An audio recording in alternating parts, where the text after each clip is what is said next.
Hi, I'm Harry and I'm a farrier based in Dorset in the UK. Today we are dealing with a horse of ours called Todd, I've been shoeing for years now.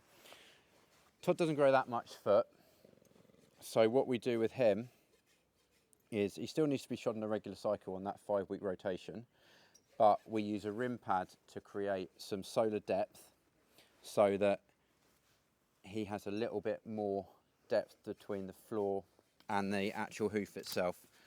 What we're doing is just prepping it out lightly, because as I said, he still needs to be trimmed because he does grow a bit high around his toe area and low on his heels.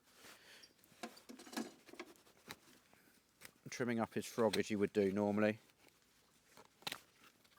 And just taking that down a little bit, nothing too much.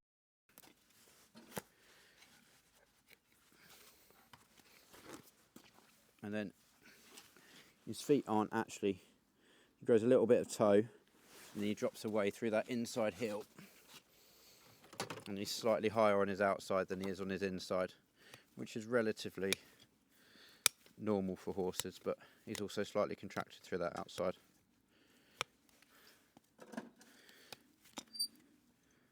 But he just prefers it with a little bit more solar depth, which is why we're going to be putting a rim pad back on him.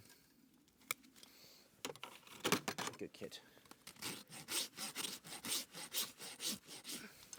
It's all about trying to get those feet into proportion. Make sure everything is in the place where you want it to be. And with all forms of shoeing, it's just about making sure that your shoe is there to enhance and protect your trim.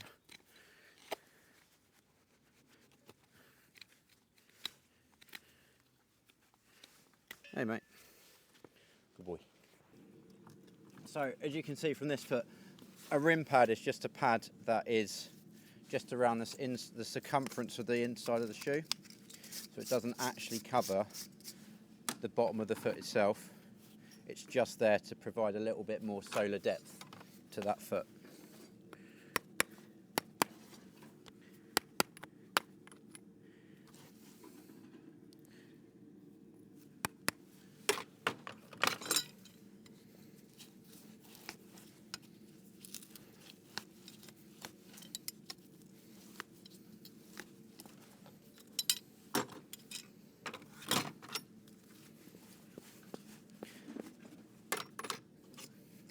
You find, like anything, some horses really love them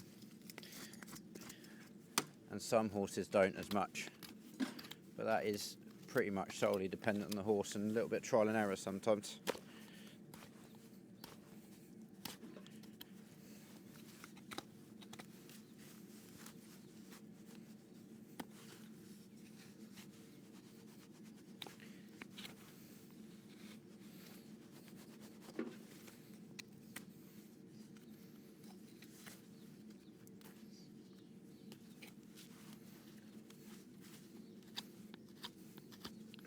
Again, all I'm doing is prepping out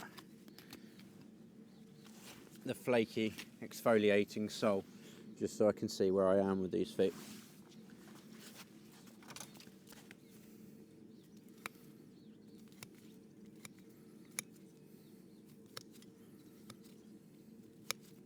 When you're fitting a pad, you've got to take into account that you want the shoe to be slightly wider, or you're going to have to fit the shoe slightly wider so you can compensate for that extra vertical depth that you've got going on, and the thicker the pad.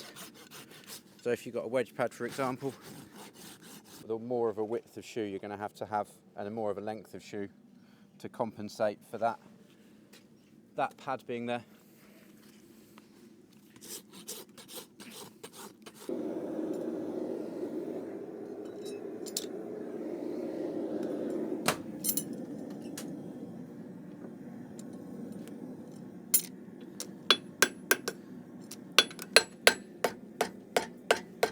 Because his feet are quite narrow, I start fitting from my toe.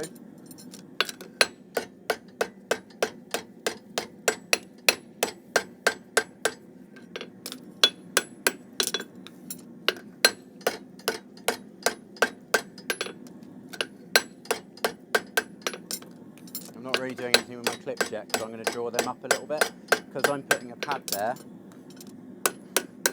I need a little bit more length in my clips as well to compensate for that.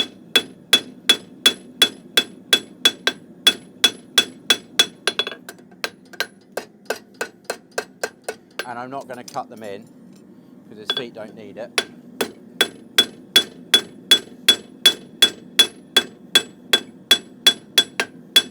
And as I'm not going to cut them in, I can draw them out now rather than draw them out at a later date.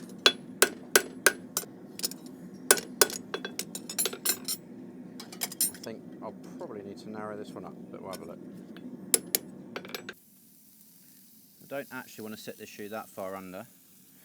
I'm going to bring it in a little bit on my inside and narrow up that toe.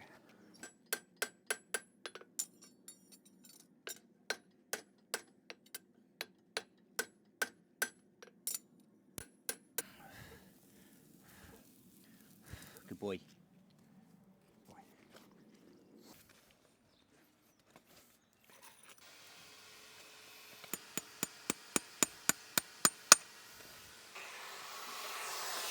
It is literally just encompasses the rim of the shoe. And what we'll do in a minute is I'll rivet it through so that it doesn't move and doesn't flex throughout the shoeing cycle. And he's also having some row pins in there. So the row pins are these little pins.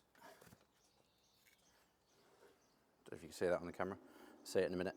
It's in, and they just allow that shoe to be a bit grippier because the tarmac, some of the tarmac that we have is really slippery. So these just allow that little bit of extra grip there.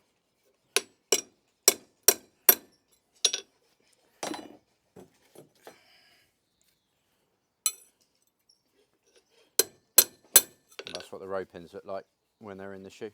There's nothing there really, but as I said, it just gives that little bit extra traction which stops them from sliding on the concrete.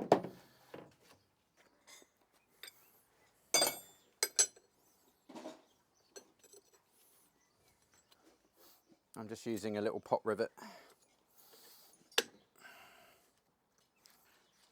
Either use these or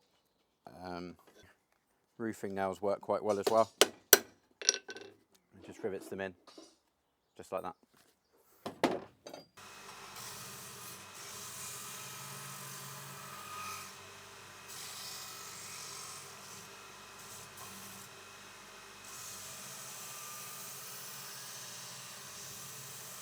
I don't want this shoe to move back too far.